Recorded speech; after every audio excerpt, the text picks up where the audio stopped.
This is Frank McGee, NBC News in Washington.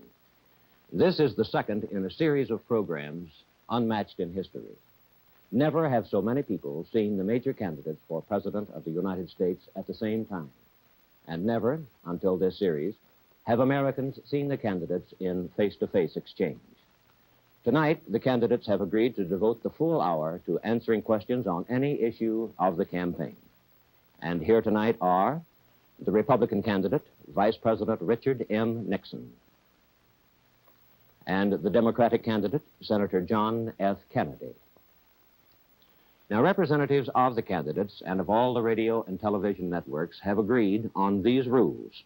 Neither candidate will make an opening statement or a closing summation. Each will be questioned in turn. Each will have an opportunity to comment upon the answer of the other. Each reporter will ask only one question in turn. He is free to ask any question he chooses. Neither candidate knows what questions will be asked, and only the clock will determine who will be asked the last question. These programs represent an unprecedented opportunity for the candidates to present their philosophies and programs directly to the people, and for the people to compare these and the candidates. The four reporters on tonight's panel include a newspaperman and a wire service representative. These two were selected by lot by the press secretaries of the candidates from among the reporters traveling with the candidates. The broadcasting representatives were selected by their respective companies. The reporters are Paul Niven of CBS, Edward P. Morgan of ABC, Alvin Spivak of United Press International, and Harold R. Levy of Newsday. Now, the first question is from Mr. Niven and is for Vice President Nixon. Mr. Vice President, Senator Kennedy said last night that the administration must take responsibility for the loss of Cuba. Would you compare the validity of that statement with the validity of your own statements in previous campaigns that the Truman administration was responsible for the loss of China to the communists? Well, first of all, I don't agree with Senator Kennedy that Cuba is lost. And certainly, China was lost when this administration came into power in 1953. As I look at Cuba today, I believe that we are following the right course, a course which is difficult, but a course which, under the circumstances, the only proper one, which will see that the Cuban people get a chance to realize their aspirations of progress through freedom, and that they get that with our cooperation with the other of the states in the Organization of American States. Now, Senator Kennedy has made some very strong criticisms of my part, or alleged part, in what has happened in Cuba. He points to the fact that I visited Cuba while Mr. Batista was in power there. I can only point out that if we are going to judge the administrations in terms of our attitude toward dictators, we're glad to have a comparison with the previous administration. There were 11 dictators in South America and in Central America when we came in 1953. Today, there are only 3 left, including the one in Cuba. We think that's pretty good progress. Senator Kennedy also indicated with regard to Cuba that he thought that I had made a mistake when I was in Cuba in not calling for free elections in that country. Now, I'm very surprised that Senator Kennedy, who is on the Foreign Relations Committee, would have made such a statement of this kind. As a matter of fact, in his book, The Strategy for Peace, he took the right position. And that position is that the United States has a treaty with all of the Organization of American States, which prohibits us from interfering in the internal affairs of any other state and prohibits them as well. For me to have made such a statement would have been in direct opposition to that treaty. Now, with regard to Cuba, let me make one thing very clear. There isn't any question but that we will defend our rights there. There isn't any question but that we will defend Guantanamo if it's attacked. There also isn't any question but that the free people of Cuba, the people who want to be free, are going to be supported and that they will attain their freedom. No, Cuba is not lost. And I don't think this kind of defeatist talk by Senator Kennedy helps the situation one bit. Senator Kennedy, would you care to comment? In the first place, I've never suggested that Cuba was lost, except for the president. In my speech last night, I indicated that I thought that Cuba one day again would be free. Where I've been critical of the administration's policy and where I criticized Mr. Nixon was because in his press conference in Havana in 1955, he praised the competence and stability of the Batista dictatorship. That dictatorship had killed over 20,000 Cubans in 7 years. Secondly, I did not criticize him for not calling for free elections. What I criticized was the failure of the administration to use its great influence to persuade the Cuban government to hold free elections, particularly in 1957 and 1958. Thirdly, Arthur Gardner, a Republican ambassador, Earl Smith, a Republican ambassador in succession, both have indicated in the past 6 weeks that they reported to Washington that Castro was a Marxist, that Raul Castro was a communist, and that they got no effective results. Instead, our aid continued to Batista, which was ineffective. We never were on the side of freedom. We never used our influence when we could have used it most effectively. And today, Cuba is lost for freedom. I hope someday it will rise. But I don't think it will rise if we continue the same policies towards Cuba that we did in recent years, and in fact towards all of Latin America. When we've almost ignored the needs of Latin America, we've beamed not a single Voice of America program in Spanish to all of Latin America in the last 8 years, except for the 3 months of the Hungarian Revolution. Mr. Morgan with a question for Senator Kennedy. Senator, last May in Oregon, you discussed the possibilities of sending apologies or regrets to Khrushchev over the U-2 incident. Do you think now that that would have done any good? Did you think so then? Mr. Morgan, I suggested that if the United States felt that it could save the summit conference, that it would have been proper for us to have expressed regret. In my judgment, that statement has been distorted by Mr. Nixon and others in their debates around the country and in their discussions. Mr. Lodge on Meet the Press a month ago said if there was ever a case when we did not have law on our side, it was in the U-2 incident. The U-2 flights were proper from the point of view of protecting our security, but they were not in accordance with international law. And I said that I felt that rather than tell the lie which we told, rather than indicate that the flights would continue, in fact, I believe Mr. Nixon himself said on May 15th that the flights would continue, even though Mr. Herter testified before the Senate Foreign Relations Committee that they had been canceled as of May 12th, that it would have been far better that if we had expressed regrets, if that would have saved the summit, and if the summit is useful, and I believe it is. The point that is always left out is the fact that we expressed regrets to Castro this winter, that we expressed regrets to the Eisenhower administration, expressed regrets for a flight over southern Russia in 1958. We expressed regrets for a flight over eastern Germany under this administration. The Soviet Union in 1955 expressed regrets to us over the Bering Sea incident. The Chinese communists expressed regrets to us over a plane incident in 1956. That is the accepted procedure between nations. And my judgment is that we should follow the advice of Theodore Roosevelt. Be strong, maintain a strong position, but also speak softly. I believe that in those cases where international custom calls for the expression of a regret, if that would have kept the summit going, in my judgment, it was a proper action. It's not appeasement. It's not soft. I believe we should be stronger than we now are. I believe we should have a stronger military force. I believe we should increase our strength all over the world. But I don't confuse words with strength. And in my judgment, if the summit was useful, if it would have brought us closer to peace, that rather than the lie that we told, which has been criticized by all responsible people afterward, it would have been far better for us to follow the common diplomatic procedure of expressing regrets and then try to move on. Mr. Vice President. I think Senator Kennedy is wrong on 3 counts. First of all, he's wrong in thinking, or even suggesting, that Mr. Khrushchev might have continued the conference if we had expressed regrets. He knew these flights were going on long before, and that wasn't the reason that he broke up the conference. Second, he's wrong in the analogies that he makes. The United States is a strong country. Whenever we do anything that's wrong, we can express regrets. But when the President of the United States is doing something that's right, something that is for the purpose of defending the security of this country against surprise attack, he can never express regrets or apologize to anybody, including Mr. Khrushchev. Now, in that connection, Senator Kennedy has criticized the President on the ground not only of not expressing regrets, but because he allowed this flight to take place while the summit conference or immediately before the summit conference occurred. This seems to me is criticism that again is wrong on his part. We all remember Pearl Harbor. We lost 3,000 American lives. We cannot afford an intelligence gap. And I just want to make my position absolutely clear with regard to getting intelligence information. I don't intend to see to it that the United States is ever in a position where, while we're negotiating with the Soviet Union, that we discontinue our intelligence effort.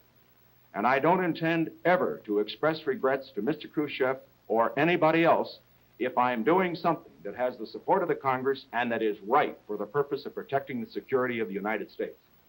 Mr. Spivak with a question for Vice President Nixon. Mr. Vice President, you have accused Senator Kennedy of avoiding the civil rights issue when he has been in the South, and he has accused you of the same thing. With both North and South listening and watching, would you sum up your own intentions in the field of civil rights if you become president? My intentions in the field of civil rights have been spelled out in the Republican platform. I think we have to make progress first in the field of employment, and there we would give statutory authority to the Committee on Government Contracts, which is an effective way of getting real progress made in this area, since about 1 out of every 4 jobs is held by and is allotted by people who have government contracts. Certainly, I think all of us agree that when anybody has a government contract, certainly the money that is spent under that contract ought to be dispersed equally without regard to the race or creed or color of the individual who is to be employed. Second, in the field of schools, we believe that there should be provisions whereby the federal government would give assistance to those districts who do want to integrate their schools.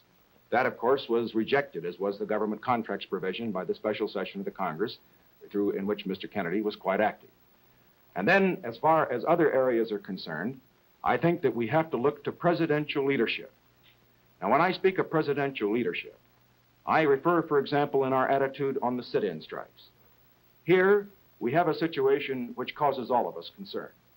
Causes us concern because of the denial of the rights of people to the equality which we think belongs to everybody. I have talked to Negro mothers. I've heard them try to explain how they tell their children how they can go into a store and buy a loaf of bread, but then can't go into that store and sit at the counter and get a Coca-Cola.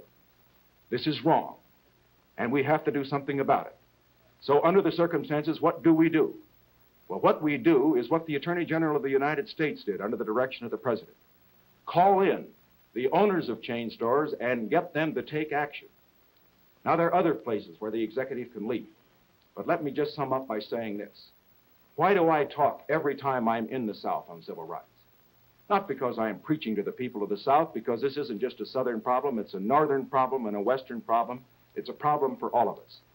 I do it because it's the responsibility of leadership. I do it because we have to solve this problem together. I do it right at this time particularly because when we have Khrushchev in this country, a man who has enslaved millions, a man who has slaughtered thousands, we cannot continue to have a situation where he can point the finger at the United States of America and say that we are denying rights to our citizens. And so I say both the candidates and both the vice presidential candidates, I would hope as well, including Senator Johnson, should talk on this issue at every opportunity. Senator Kennedy. Well, Mr. Nixon hasn't discussed the 2 basic questions. What is going to be done and what will be his policy on implementing the Supreme Court decision of 1954? Giving aid to schools technically that are trying to carry out the decision is not the great question. Secondly, what's he going to do to provide fair employment? He's been the head of the Committee on Government Contracts. It's carried out 2 cases, both in the District of Columbia. He has not indicated his support of an attempt to provide fair employment practices around the country so that everyone can get a job regardless of their race or color. Nor has he indicated that he will support Title III, which would give the Attorney General additional powers to protect constitutional rights. These are the great questions. Equality of education in school. About 2% of our population of white people is illiterate, 10% of our colored population. 60 to 70% of our colored children do not finish high school. These are the questions in these areas that the North and the South, East and West are entitled to know. What will be the leadership of the President in these areas to provide equality of opportunity for employment? Equality of opportunity in the field of housing, which could be done on all federal supported housing by a stroke of the President's pen. What will be done to provide equality of education in all sections of the United States? Those are the questions to which the President must establish a moral tone and moral leadership. And I can assure you that if I'm elected President, we will do so. Mr. Levy with a question for Senator Kennedy.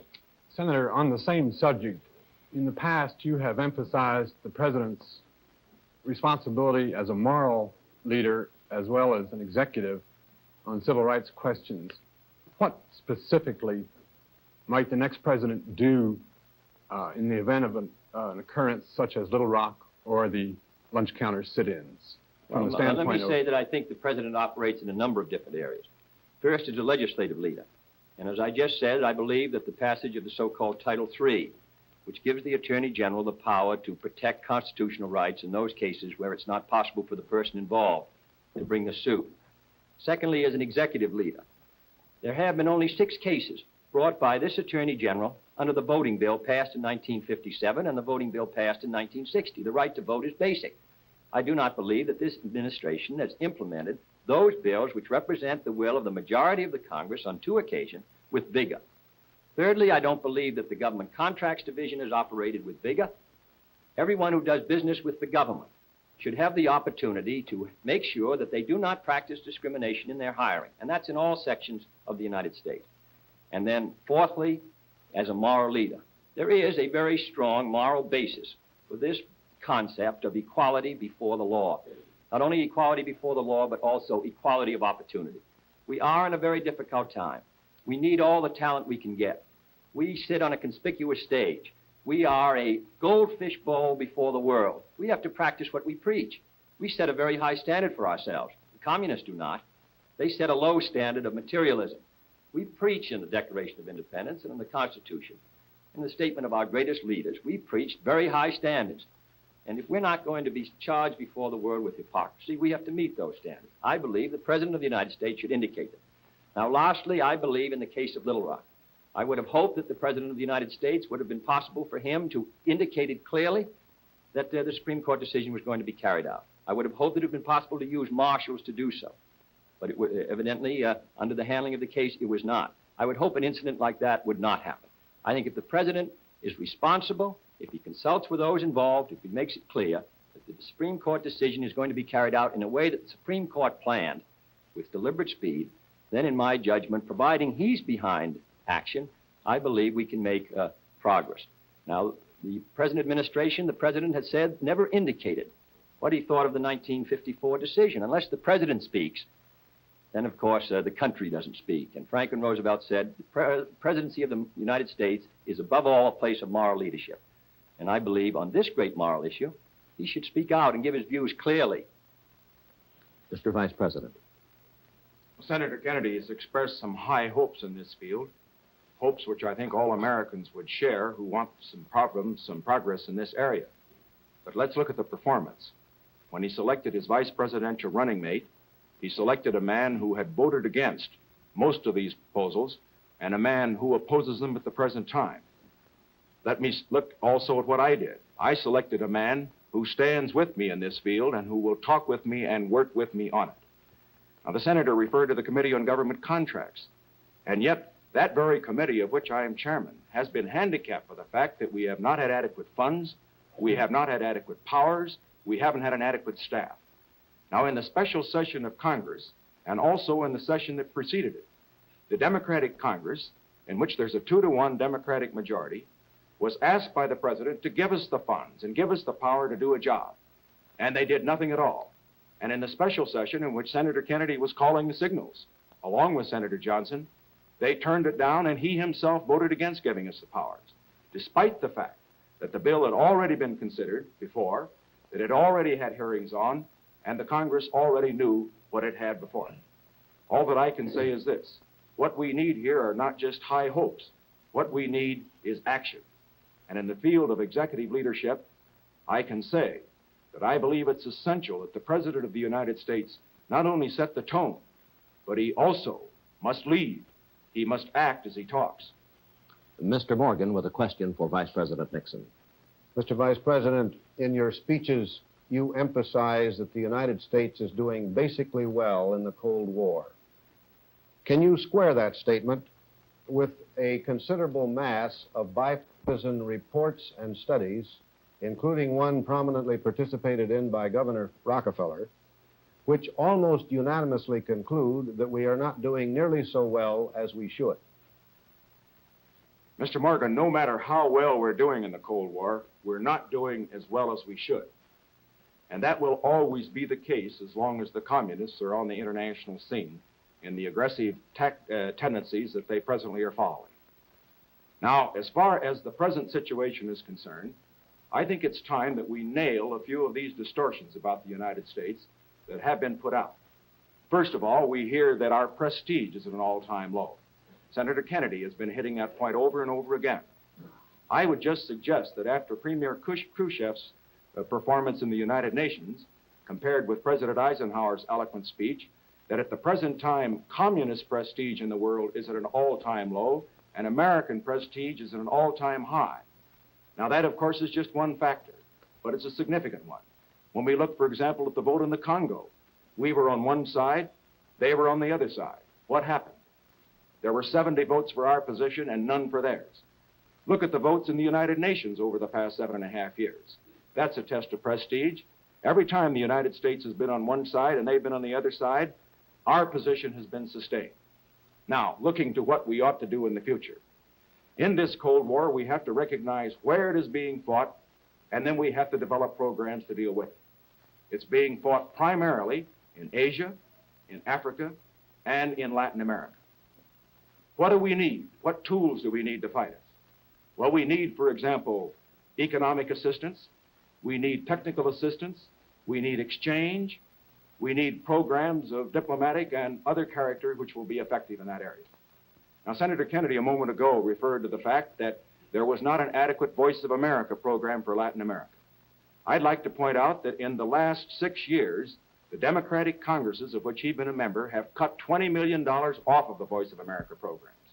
They also have cut $4 billion off of mutual security in these last 6 years. They also have cut $2 billion off of defense. Now, when they talk about our record here, it is well that they recognize that they have to stand up for their record as well. So let me summarize by saying this. I'm not satisfied with what we're doing in the Cold War because I believe we have to step up our activities and launch an offensive for the minds and hearts and souls of men. It must be economic, it must be technological, above all, it must be ideological. But we've got to get help from the Congress in order to do this. Senator of course, Kennedy. Mr. Nixon is wholly inaccurate when he says that the Congress has not provided more funds, in fact, than the President recommended for national defense. 1953, we tried to put an appropriation of $5 billion for our defenses. I was responsible for the amendment with Senator Monroney in 1954 to strengthen our ground forces. The Congress of the United States appropriated $677 million more than the President was willing to use up till a week ago. Secondly, on the question of our position in the United Nations, we all know about the vote held this week of the 5 nuclearists, and it was generally regarded as a defeat for the United States. Thirdly, in 1952, there were only 7 votes in favor of the admission of Red China into the United Nations. Last year, there were 29. And tomorrow, when the preliminary vote is held, you will see a strengthening of that position or very closely to it. We have not maintained our position and our prestige. A Gallup poll taken in February of this year, asking in 8 out of 9 countries, they asked the people, who do they think would be ahead by 1970, militarily and scientifically? And a majority in 8 of the 9 countries said the Soviet Union would by 1970. Governor Rockefeller has been far more critical in June of our position in the world than I have been. The Rockefeller Brothers report, General Ridgway, General Gavin, the Gaither report, various reports of congressional committees all indicate that the relative strength of the United States, both militarily, politically, psychologically, and scientifically and industrially, the relative strength of the United States compared to that of the Soviet Union and the Chinese Communists together has deteriorated in the last 8 years, and we should know it, and the American people should be told the facts. Mr. Spivak with a question for Senator Kennedy. Senator, following this up, how would you go about increasing the prestige you say we're losing? And could the programs you've devised to do so be accomplished without absolutely wrecking our economy? Yes, we have been wholly indifferent to Latin America until the last few months. The program that was put forward this summer, after we broke off the sugar quota with Cuba, really was done because we wanted to get through the OAS meeting a condemnation of Russian infiltration of Cuba. And therefore, we passed an authorization, not an aid bill, which was the first time really since the Inter-American Bank, which was founded a year ago, was developed, that we really have looked at the needs of Latin America, that we've associated ourselves with those people. Secondly, I believe that it's far better for the United States instead of concentrating our aid, particularly in the underdeveloped world, on surplus military equipment. We poured $300 million of surplus military equipment into Laos. We paid more military aid, more aid into Laos per person than in any country in the world. And we all know now that Laos is moving from neutralism in the direction of the communists. I believe instead of doing that, we should concentrate our aid in long-term loans, which these people can pay back, either in hard money or in local currency. This permits them to maintain their self-respect. It permits us to make sure that the projects which are invested in are going to produce greater wealth. And I believe that in cases of India and Africa and Latin America, that this is where our emphasis should be. I would strengthen the Development Loan Fund. And Senator Fulbright, Senator Humphrey, and I tried to do that. We tried to provide an appropriation of $1.5 billion for 5 years on a long-term loan basis, which this administration opposed.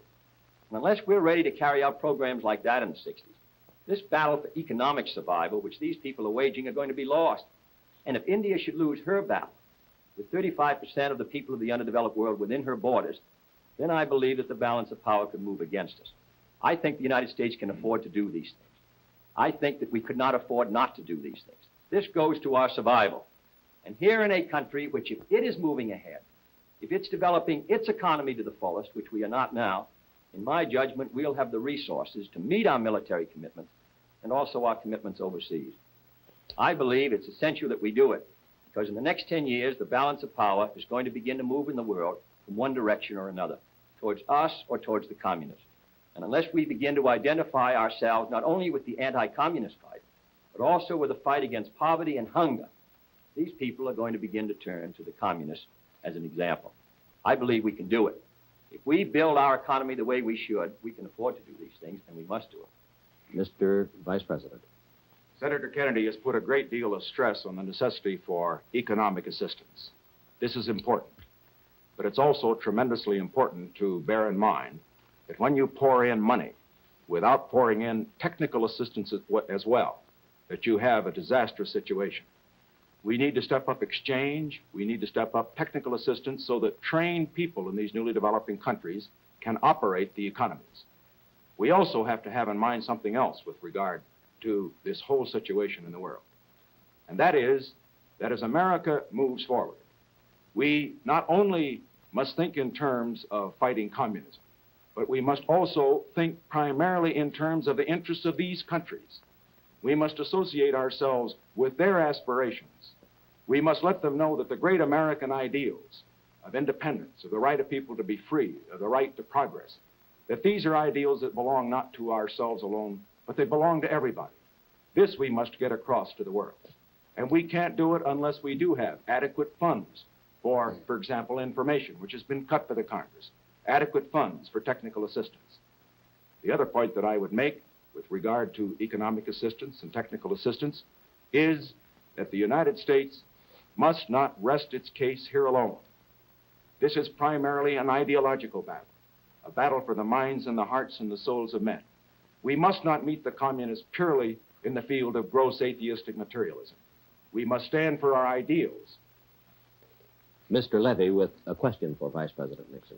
Mr. Vice President, the Labor Department today added 5 more major industrial centers to the list of areas with substantial unemployment. You said in New York this week that as president you would use the full powers of the government, if necessary, to combat unemployment.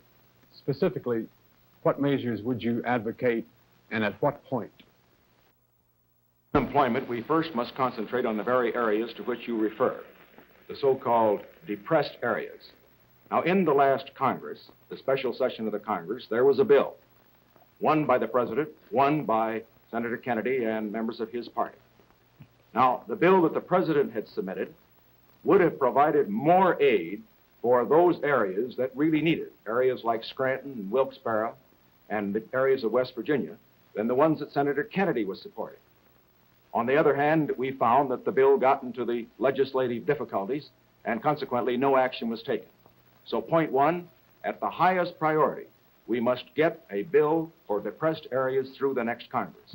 I have made recommendations on that, and I have discussed them previously, and I will spell them out further in the campaign. Second, as we consider this problem of unemployment, we have to realize where it is. In analyzing the figures, we will find that our unemployment exists among the older citizens.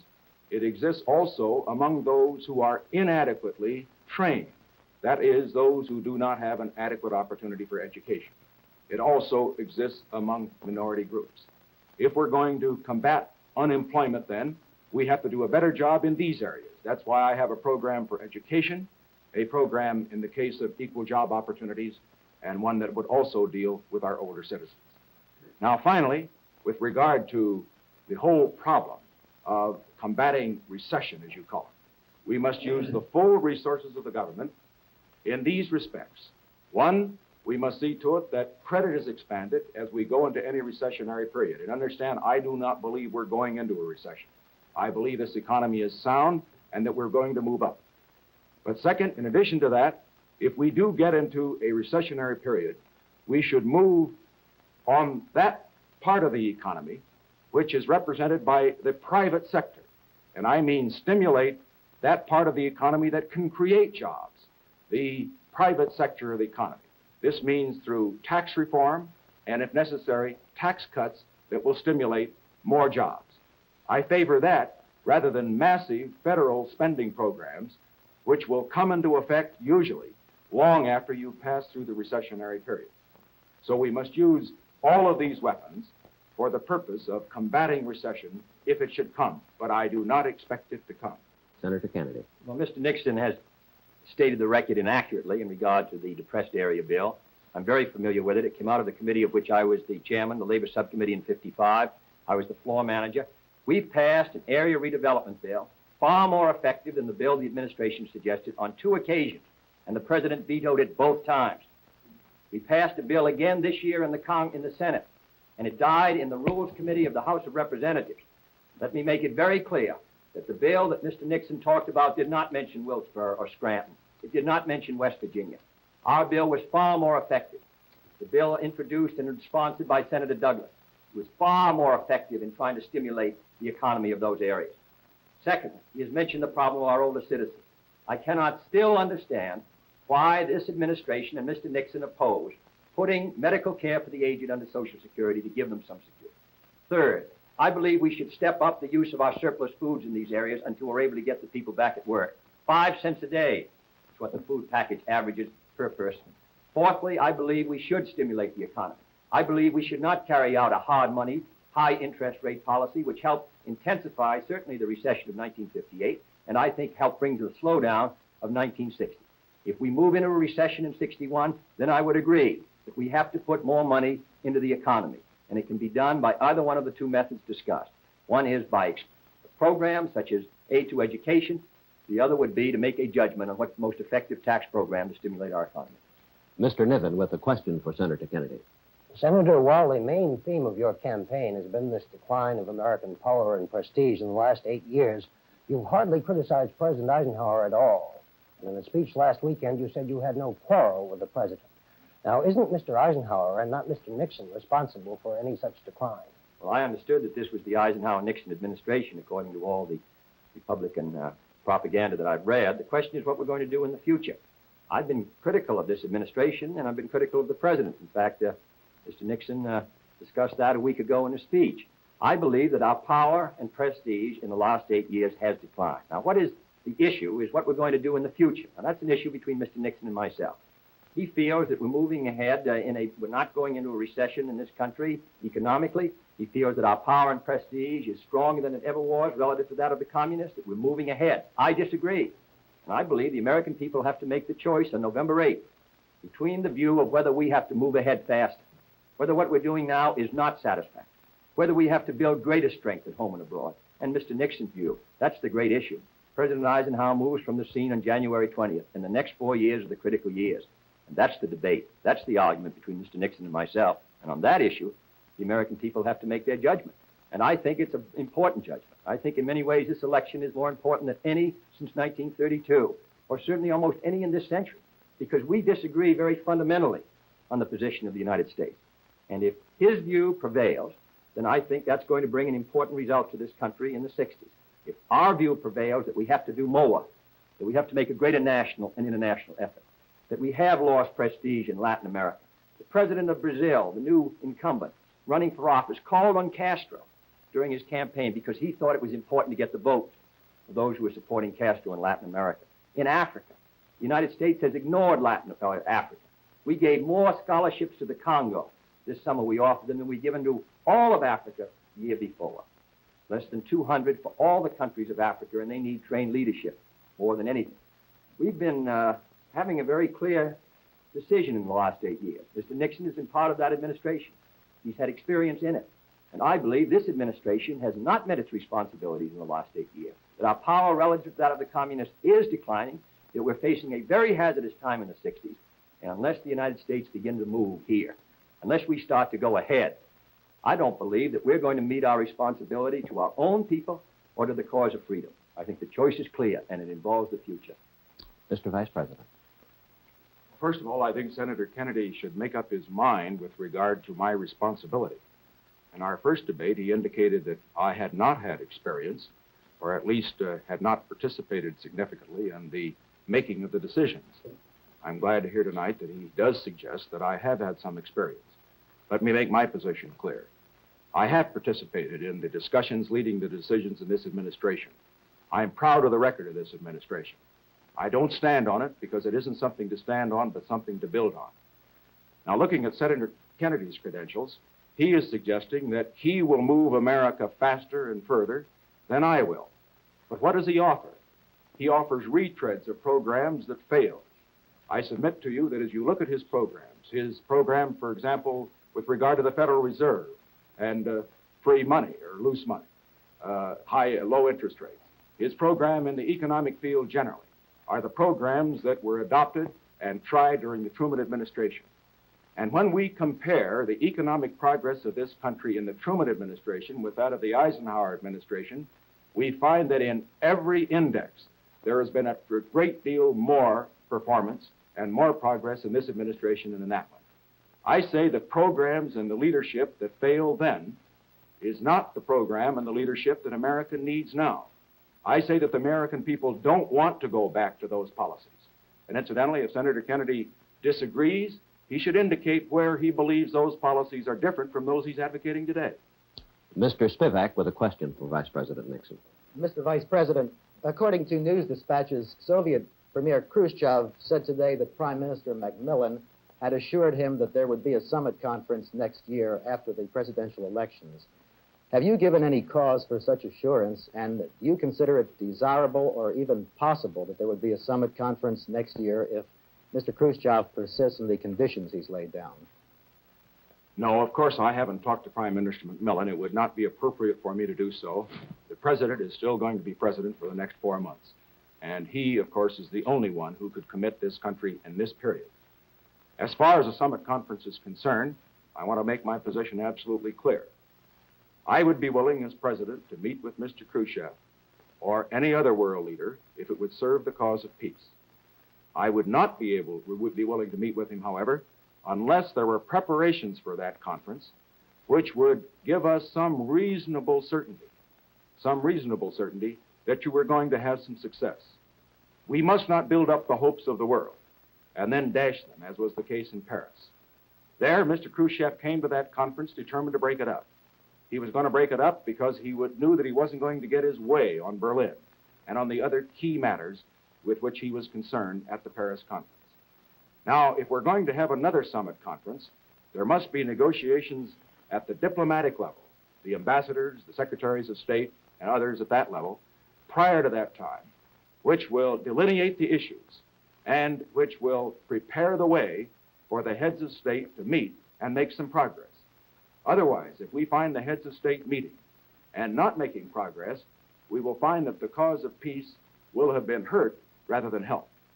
So under these circumstances, I therefore strongly urge, and I will strongly hold, if I have the opportunity to urge or to hold this position, that any summit conference would be gone into only after the most careful preparation and only after Mr. Khrushchev, after his disgraceful conduct at Paris, after his disgraceful conduct at the United Nations, gave some assurance that he really wanted to sit down and talk and to accomplish something and not just to make propaganda.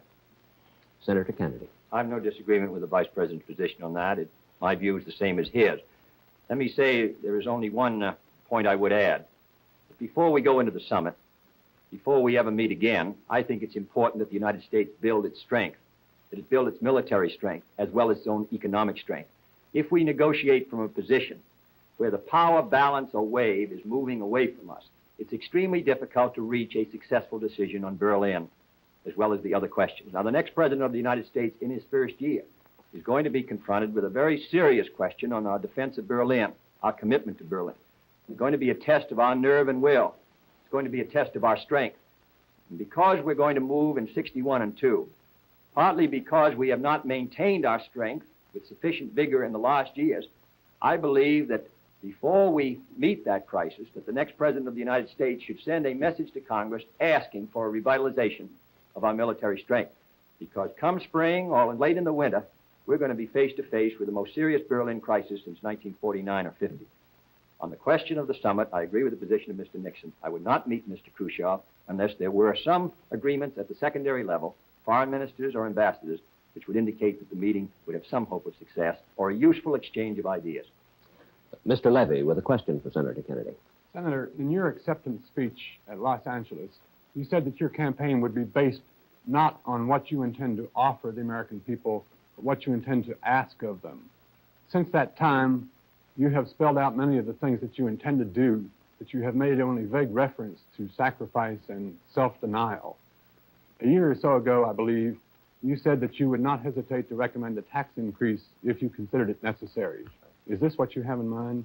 Well, I don't think that in the winter of 61, under present economic conditions, a tax increase would be desirable. In fact, it would be deflationary, it would cause great unemployment, it would cause a real slowdown in our economy. If it ever becomes necessary and is wise economically and essential to our security, I would have no hesitancy in suggesting a tax increase or any other policy which would defend the United States.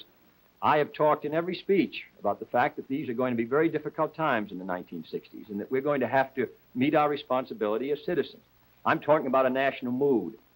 I'm talking about our willingness to bear any burdens in order to maintain our own freedom and in order to meet our freedom around the globe. We don't know what the future is going to bring, but I would not want anyone to elect me President of the United States or vote for me under the expectation that life would be easier if I were elected. Now, many of the programs that I'm talking about, economic growth, care for the aged, development of our natural resources, build the strength of the United States. That's how the United States began to prepare for its great actions in World War II and in the post-war period. If we're moving ahead, if we're providing a viable economy, if our people have sufficient resources so that they can consume what we produce, then this country's on the move. Then we're stronger. Then we set a better example to the world. So we have the problem not only of building our own military strength and extending our policies abroad, we have to do a job here at home. So I believe that the policies that I recommend come under the general heading of strengthening the United States. We're using our steel capacity 55% today. We're not able to consume what we're able to produce at a time when the Soviet Union is making great economic gains. And all I say is, I don't know what the 60s will bring, except I think they will bring hard times in the international sphere. I hope we can move ahead here at home in the United States. I'm confident we can do a far better job of mobilizing our economy and resources in the United States. And I merely say that if they elect me president, I will do my best to carry the United States through a difficult period. But I would not want people to elect me because I promised them the easy, soft life. I think it's going to be difficult, but I'm confident that this country can meet its responsibilities. Mr. Vice President. Well, I think we should be under no illusions whatever about what the responsibilities of the American people will be in the 60s. Our expenditures for defense, our expenditures for mutual security, our expenditures for economic assistance and technical assistance are not going to get less. In my opinion, they're going to be greater. I think it may be necessary that we have more taxes. I hope not. I hope we can economize elsewhere so that we don't have to. But I would have no hesitation to ask the American people to pay the taxes even in 1961, if necessary, to maintain a sound economy and also to maintain a sound dollar. Because when you do not tax, and tax enough to pay for your outgo You pay it many times over in higher prices in inflation, and I simply will not do that. I think I should also add that as far as Senator Kennedy's proposals are concerned, if he intends to carry out his platform, the one adopted in Los Angeles, it is just impossible for him to make good on those promises without raising taxes or without having a rise in prices or both. The platform suggests that it can be done through economic growth, that it can be done in effect with mirrors, but it isn't going to be working that way. You can't add billions of dollars to our expenditures and not pay for it. After all, it isn't paid for by my money, it isn't paid for by his, but by the people's money. Mr. Niven with a question for Vice President Nixon. Mr. Vice President, you've said that while Mr. Khrushchev is here, Senator Kennedy should talk about what's right with this country as well as what's wrong with the country. In the 1952 campaign, when you were a Republican candidate for Vice President, and we were at war with the communists, did you feel a similar responsibility to talk about what was right with the country?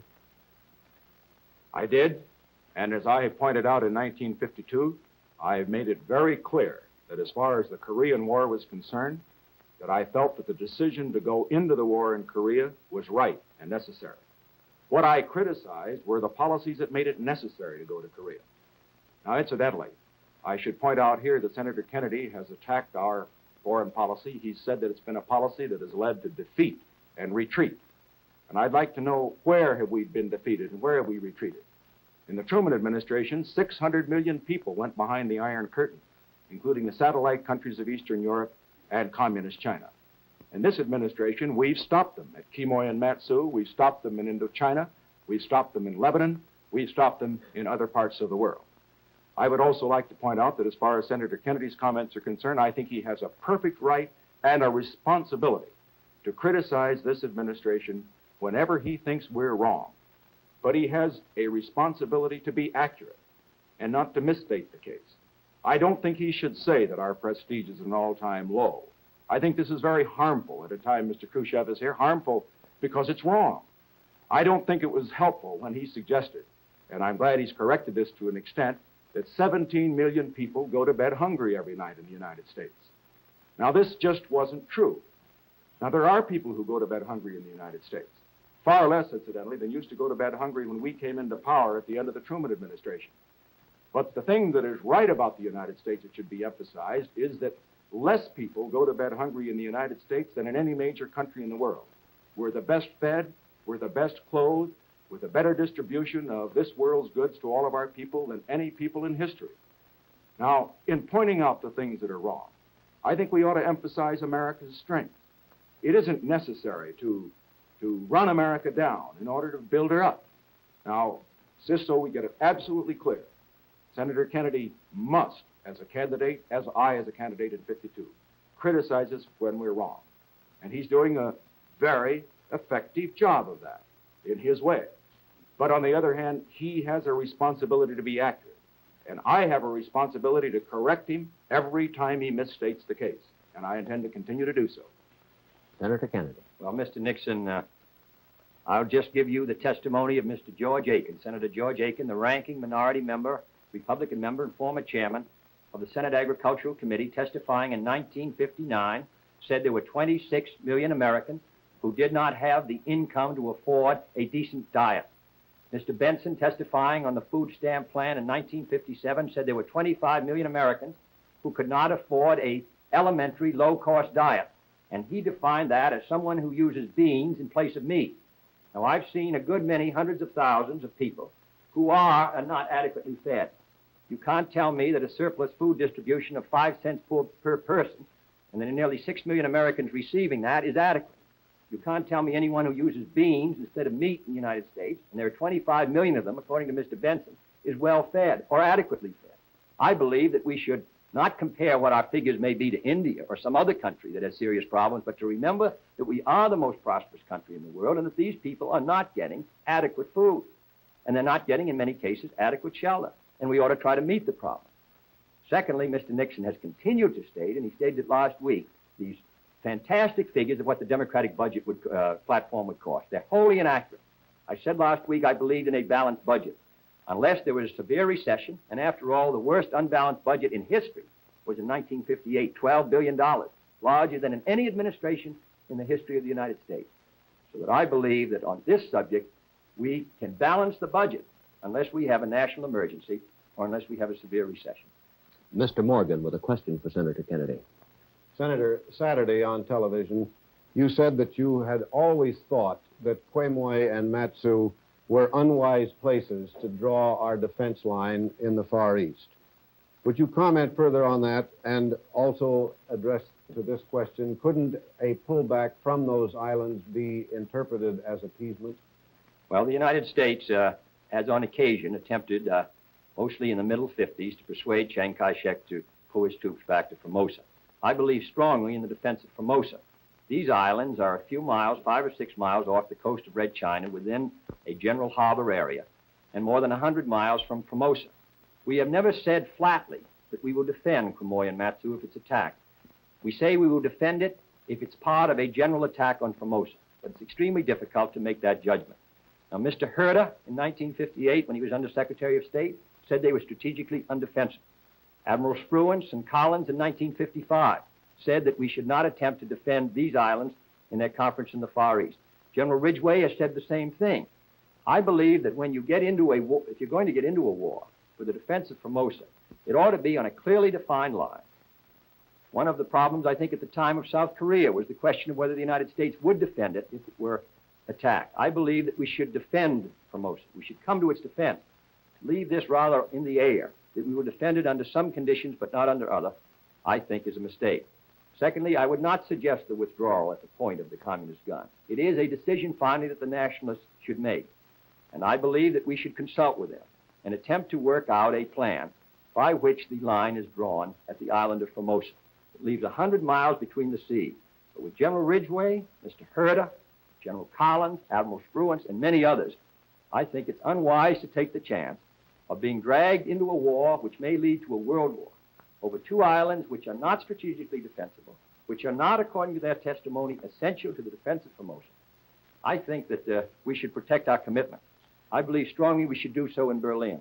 I believe strongly we should do so in Formosa. And I believe we should meet our commitments to every country whose security we've guaranteed. But I do not believe that that line, in case of a war, should be drawn on those islands, but instead on the island of Formosa. And as long as they are not essential to the defense of Formosa, it's been my judgment ever since 1954, at the time of the Eisenhower Doctrine for the Far East, that our line should be drawn in the sea around the island itself. Mr. Vice President. I disagree completely with Senator Kennedy on this point. I remember in the period immediately before the Korean War, South Korea was supposed to be indefensible as well. Generals testified to that. And Secretary Atchison made a very famous speech at the press club early in the year that Korean War started, indicating in effect that South Korea was beyond the defense zone of the United States. I suppose it was hoped when he made that speech that we wouldn't get into a war. But it didn't mean that. We had to go in when they came in. Now, I think as far as Quemoy and Matsu are concerned, that the question is not these two little pieces of real estate. They are unimportant. It isn't the few people who live on them. They are not too important. It's the principle involved. These two islands are in the area of freedom. The nationalists have these two islands. We should not force our nationalist allies to get off of them and give them to the communists. If we do that, we start a chain reaction, because the communists aren't after Quemoy and Matsu. They're after Formosa. In my opinion, this is the same kind of woolly thinking that led to disaster for America in Korea. I'm against it. I would never tolerate it as President of the United States, and I will hope that Senator Kennedy will change his mind if he should be elected. Gentlemen, we have approximately 4 minutes remaining. May I ask you to make your questions and answers as brief as possible, consistent with clarity. And Mr. Levy has a question for Vice President Nixon. Mr. Vice President, you are urging voters to forget party labels and vote for the man.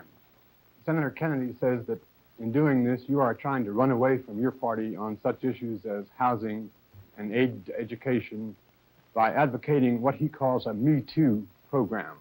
Why do you say that party labels are not important? Because that's the way we elect a president in this country, and it's the way we should. I am a student of history, as is Senator Kennedy, incidentally. And I have found that in the history of this country, we've had many great presidents. Some of them have been Democrats, and some of them have been Republicans. The people, some way, have always understood that at a particular time, a certain man was the one the country needed. Now, I believe that in an election, when we are trying to determine who should lead the free world, not just America, perhaps, as Senator Kennedy has already indicated, the most important election in our history, it isn't the label that he wears or that I wear that counts. It's what we are. It's our whole lives. It's what we stand for. It's what we believe. And consequently, I don't think it's enough to go before Republican audiences, and I never do, and say, look, vote for me because I'm a Republican. I don't think it's enough for Senator Kennedy to go before the audiences on the Democratic side and say, vote for me because I'm a Democrat. That isn't enough. What's involved here is the question of leadership for the whole free world. Now, that means the best leadership. It may be Republican, it may be Democratic, but the people are the ones that determine it. The people have to make up their minds. And I believe the people, therefore, should be asked to make up their minds, not simply on the basis of vote the way your grandfather did, vote the way your mother did. I think the people should put America first rather than party first.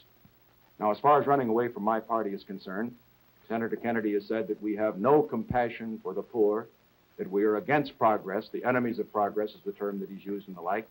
All that I can say is this. We do have programs in all of these fields, education, housing, defense, that will move America forward. They will move her forward faster, and they will move her more surely than his program. This is what I deeply believe. I'm sure he believes just as deeply that his will move that way.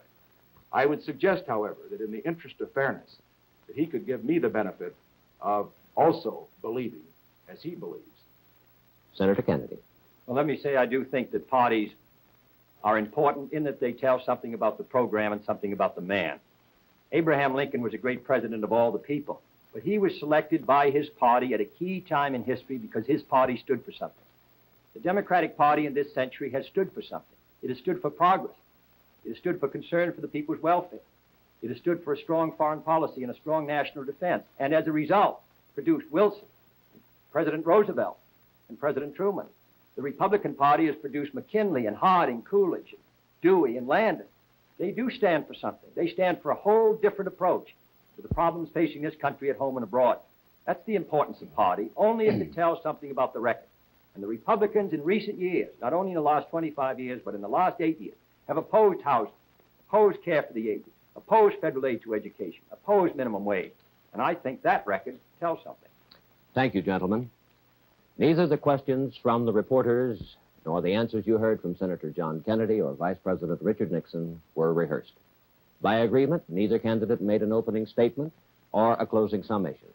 They further agreed that the clock alone would decide who would speak last, and each has asked me to express his thanks to the networks and their affiliated stations. Another program similar to this one will be presented Thursday, October 13th, and the final program will be presented Friday, October 21st. We hope this series of radio and television programs will help you toward a fuller understanding of the issues facing our country today, and that on Election Day, November 8th, you will vote for the candidate of your choice. This is Frank McGee. Good night from Washington.